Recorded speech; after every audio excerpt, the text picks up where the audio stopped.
যেটি যে বাসায় এসে তাড়াতাড়ি কালা ভুনার প্রিপারেশন শুরু করে দিলাম। ফার্স্টেই আমি এখানে পেঁয়াজটার একটু বেরেস্তা করে নিচ্ছি। এক এক করে মাংসের সব ধরনের মশলা দিয়ে দিব। ফার্স্টে হচ্ছে কি একটু আদা রসুন দিয়ে দিচ্ছি, দেন অনুমান করে একটু পেঁয়াজ কুচি দিয়ে নিলাম। ফার্স্টে যে পেঁয়াজটা বেরেস্তা করে রেখেছিলাম সেটা দিয়ে দিচ্ছি, দেন অল্প অল্প করে আমি একটু গুঁড়ো মশলাগুলো দিয়ে নিচ্ছি। আমি 1 চামচ মরিচের গুঁড়া, 1 চামচ কাঁচা জিরের গুঁড়া, 1 চামচ গরম মশলার গুঁড়া, এই সব কিছু একে একে আমি দিয়ে নিলাম। ও একটু হলুদের গুঁড়াও দিয়েছিলাম। তারপরে এই তো বাজার থেকে স্পেশাল কালা ভুনার মশলা কিনে এনেছিলাম, সেটা আমি হাফ প্যাকেট দিয়ে নিলাম, কজ এটা হচ্ছে 2 কেজি মাংসের জন্য। সো আমার এখানে 1 কেজি মাংস ছিল। তারপর আমি একটু টমেটো সস অ্যাড করে নিয়েছিলাম, দেন যেটা ইম্পর্টেন্ট পার্ট, লবণ অ্যাড করে নিচ্ছি। তারপর হচ্ছে আমি তেল দিয়ে নিলাম, যেই তেলে আমি বেরেস্তা করেছিলাম সেটা একটু দিচ্ছি, পাশাপাশি আমি একটু সরিষার তেলও দিয়েছিলাম ভালো একটা স্মেল আসার জন্য। তারপর সবকিছু একবারে মাখায় দেন এটা আমি বসাই দিব চুলাতে।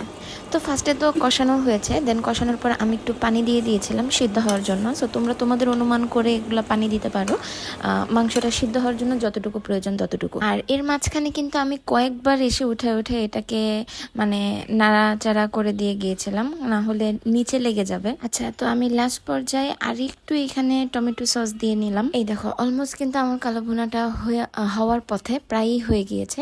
তো এখন হচ্ছে আমি এটা বাগার দেওয়ার জন্য প্রিপারেশন নিচ্ছিলাম। এখানে পেঁয়াজ কুচি, রসুন কুচি আর 4-5টার মতন আমি শুকনো মরিচ নিয়েছি, অ্যান্ড সরষের তেল দিয়ে এটাকে আমি ভেজে নিব ফার্স্ট। দেন হচ্ছে ওই বাগারের মশলাটা আমি এখানে গরু মাংসে ঢেলে দিয়েছি। তারপর আরেকটু এখানে আমি তেলের ভিতর মাংসটাকে একটু ভাজা ভাজা করে নিয়েছিলাম লাস্ট একদম। অ্যান্ড টেন্টনা, this is the final look কালো ভুনার।